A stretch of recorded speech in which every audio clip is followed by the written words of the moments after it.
দীপ্তাশ্ব, তোমার প্রতিক্রিয়া। প্রথম একটা ঘটনা এখানে সবাইকে মনে করাতে চাইবো এবং দর্শকদের মনে করাতে চাইবো ময়ূক, 2020 সালে যখন কোভিড মহামারী চলছে, গভর্নমেন্ট বিভিন্ন শিল্পকে নানাভাবে সাবসিডি দিয়ে নানা রকম সহায়তা দিয়ে তাদেরকে স্টিমুলাস দিচ্ছিল। ঠিক সেই সময়েই পশ্চিমবাংলায় যে গুটি কয় কোম্পানি এখনও বড় কোম্পানি বেঁচে আছে, তাদের মধ্যে একটা কোম্পানি হচ্ছে আইএফবি। সেই আইএফবি সেবিতে একটা চিঠি জমা করে যে তারা একজন পলিটিক্যাল লিডারের চাপে পড়ে 400 কোটি টাকার ইলেকট্রাল বন্ড তাদেরকে দিতে বাধ্য হয়েছে, এবং এই নিয়ে সেবি সেই চিঠি রাজ্য সরকারকে ফরওয়ার্ড করে এবং বলে ব্যবস্থা নিতে। আজ অবধি তার কোন ব্যবস্থা নেওয়া হয়েছে? কোনো নেওয়া হয়নি। এই যে তুমি বললে না যে সেন্ট্রালাইজড তোলাবাজি স্কিম, এই হচ্ছে সেন্ট্রালাইজড তোলাবাজি স্কিম। এখানে দেখো এখানে রাজ্যসভারিতে জানাচ্ছে গত 3 বছরে পশ্চিমবাংলা থেকে 2200 কোম্পানি তাদের হেডকোয়ার্টার সরিয়ে নিয়েছে। এর মধ্যে 39টা এমন কোম্পানি আছে যারা সেবি বা নিফটিতে রেজিস্টার্ড। সেই কোম্পানিগুলো তারা হেডকোয়ার্টার এখান থেকে সরিয়ে নিচ্ছে।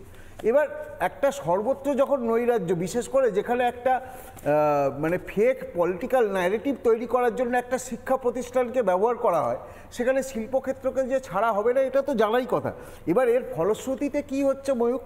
এর ফলশ্রুতিতে দেখা যাচ্ছে এফডিআইতে আমরা প্রথম 5-এ তো নেই, সেগুলো তো মহারাষ্ট্র, কর্ণাটক, গুজরাট, দিল্লি, তামিলনাড়ু এদের কাছে।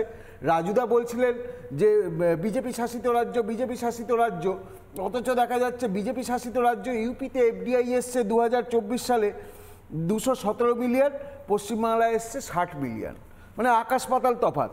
স্টার্ট আপ সেখানে মহারাষ্ট্র সবার আগে 25,044খানা স্টার্ট আপ হয়েছে, কর্ণাটকে 15,019টা স্টার্ট আপ হয়েছে, দিল্লিতে 14,000 হয়েছে, ইউপিতেও 14,000 হয়েছে, পশ্চিমবাংলা কত? 4,500-এর একটু বেশি। অর্থাৎ মানে তফাৎগুলো আমরা দেখতে পাচ্ছি। এই যে রাজুবাবু বললেন না যে বিজেপি শাসিত রাজ্যে টাকা তোলা হয়, আমি রাজুবাবুকে একটা ইনফরমেশান দিই। আপনি আসামে যান, ইন্ডাস্ট্রি তৈরি করুন, ইন্ডাস্ট্রি করার জন্য সাহায্য করার জন্য আপনাকে আসাম গভর্নমেন্ট 50 লাখ টাকার একটা স্টিমুলাস প্যাকেজ দেয়, উড়িষ্যা 1 কোটি টাকার একটা প্যাকেজ দেয়, ইউপি 2 কোটি টাকার একটা প্যাকেজ দেয়। ওয়েস্ট বেঙ্গলে কোনো সেরকম প্যাকেজ তো নেই, উল্টে ওয়েস্ট বেঙ্গলে টাকা বার করে নেওয়া হয়। আজকে এই যে শিল্প সম্মেলন গত বছর ইউপিতে শিল্প সম্মেলন হয়েছিল, সেখানে 40 ট্রিলিয়নের প্রপোজাল সাবমিশন হয়েছিল, তার মধ্যে 36 লাখ কোটি টাকার প্রজেক্ট অলরেডি শুরু হয়ে গেছে। পশ্চিমবাংলা এত ঘটা করে বিজিবিএস করে এত লোকজন খাইয়ে নাচ গান করে সেই 40 ট্রিলিয়নের ধারে কাছে পৌঁছতে পারেনি। তাও 2022-এ সেখানে প্রপোজাল ছিল 3.42 লাখ করোড়, 3.42 লাখ কোটি, 2023-এ 3.76 লাখ কোটি, এবং 2025 সর্বশেষ যেটা হয়েছে তাতে 4.4 লাখ কোটি।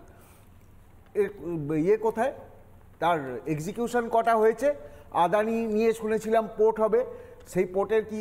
আদানির পোর্ট তো হওয়ার কথা ছিল, ওই গভীর সমুদ্র বন্দরের পোর্ট হওয়ার কথা ছিল 8 বছর আগে, আমরা তখন করিনি। সেই সময়ে উড়িষ্যায় ধামরা পোর্ট হয়েছে এবং আরও 3টে পোর্ট হয়ে গেছে। ফলে যে তাজপুরের যে লজিস্টিক্যাল যে বেনিফিট ছিল, যে জিওগ্রাফিক্যাল যে বেনিফিট ছিল, সেই বেনিফিট তো আমরা লুজ করেছি। আপনি এখন দেউচা-পাচামি দেখাচ্ছেন। দেউচা-পাচামিতে আপনি কোনো কোম্পানিকে আনতে পারছেন? কোনো কোম্পানি ওই ওপেন কাস্টিংয়ে গিয়ে তো তারা অত খরচা করে কয়লা তুলতে রাজি নয়, কারণ কয়লার এনার্জি সেক্টরে কয়লার ভবিষ্যৎ তো আর বেশি দিন নেই।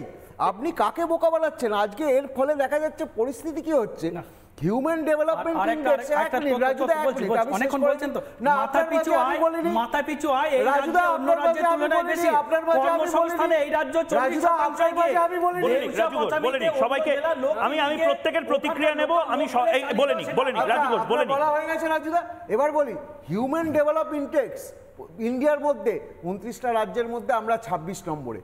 আজকে আপনার ইনক্রিমেন্টাল হিউম্যান রিসোর্স রিকোয়ারমেন্ট, অর্থাৎ আপনার যে রিকোয়ারমেন্ট রিসোর্স আছে, ওয়ার্কফোর্স আছে বর্তমানে, তার উপরে প্রতি লাখে আরও কত রিসোর্স আপনার লাগবে শিল্পের চাহিদার সঙ্গে পাল্লা দিতে গেলে, সেখানে দেখা যাচ্ছে মহারাষ্ট্রে সেই চাহিদা হচ্ছে 155.22, ইউপিতে 120.11, আর পশ্চিমবাংলার টিম করছে 90 ঘরে। এর থেকে বোঝা যাচ্ছে পশ্চিমবাংলার যুবকদের পরিণতি এতটাই করুণ যে তারা সরকারি চাকরি পেলে সেই চাকরি পাওয়ার অপেক্ষায় তাদের দিনের পর দিন রোদ জল ঝড়ে রাস্তায় বসে থাকতে হবে, পুলিশের লাঠি খেতে হবে।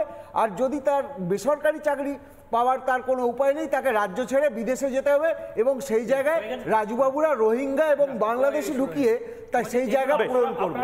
সময় শেষ রাজু ঘোষ, আপনি বলছিলেন 30 সেকেন্ড। না, আমি বলছি যে শুধু দীপ্তাসুদা এই কথাটা বলো না যে সারা ভারতবর্ষের মধ্যে পশ্চিমবঙ্গ রাজ্য মাথাপিছু আয়ে এগিয়ে, প্রত্যেকটা মানুষের অন্য রাজ্যের তুলনায় এই রাজ্যে মাথাপিছু আয় অন্য রাজ্যের তুলনায় এই রাজ্যে প্রত্যেকটা মানুষ এগিয়ে। দ্বিতীয়, এই রাজ্য কর্মসংস্থানে এগিয়ে, অন্য রাজ্য থেকে এই রাজ্য কর্মসংস্থানে এগিয়ে, ছোট বড় ব্যবসা বিভিন্ন ক্ষেত্রে কর্মসংস্থানে এগিয়ে। দেউচা পাচামির কথা বলছে, দেউচা পাচামিতে শুভেন্দু অধিকারীকে দেখা গেছে অন্য জেলা থেকে লোক নিয়ে গিয়ে সেখানকার লোকাল লোক বলে চালিয়ে সেখানে দেউচা পাচামির বদনাম করতে, অর্থাৎ এরা সব সময় রাজ্যের বদনাম করা এবং শাসক দলের বদনাম করার জন্য এবং এই রাজ্য এবং রাজ্যের মানুষের যাতে ক্ষতি হয়। আপনার বলা শেষ হয়ে গেছে নিশ্চয়ই রাজু ঘোষ, আপনার বলা শেষ হয়ে গেলে আমি একটা পরিসংখ্যান আপনাকে দেব। এই পরিসংখ্যানটা আমার বাংলার, মানে যে বাংলাতে তোলাবাজি হয় বলে মুখ্যমন্ত্রী নিজে বলছেন, যে বাংলায় কর্পোরেট স্টাইলে এখন তোলাবাজি বোধহয় ইন্ট্রোডিউস করা হবে। আমি পিসিআরকে বলবো ফুল ফ্রেমে শিল্পহারা বাংলার চিত্রটা যদি দেখায় বাংলার মানুষকে, এবং বাইরের মানুষও দেখুক রাজ্যে কতগুলো এই মুহূর্তে কারখানা বন্ধ, 177টি কারখানা এই মুহূর্তে বন্ধ। কর্মহীন শ্রমিক কতজন? 29,000, প্রায় 100 জন ইতিমধ্যে হয়ে গেছে। 29,000 শ্রমিক তারা কর্মহীন এই বাংলাতে। 2016-তে বড় শিল্প 1377 মতন, 1300টাই ধরে নিলাম আমি। 2021-এ বড় শিল্প 1066টি।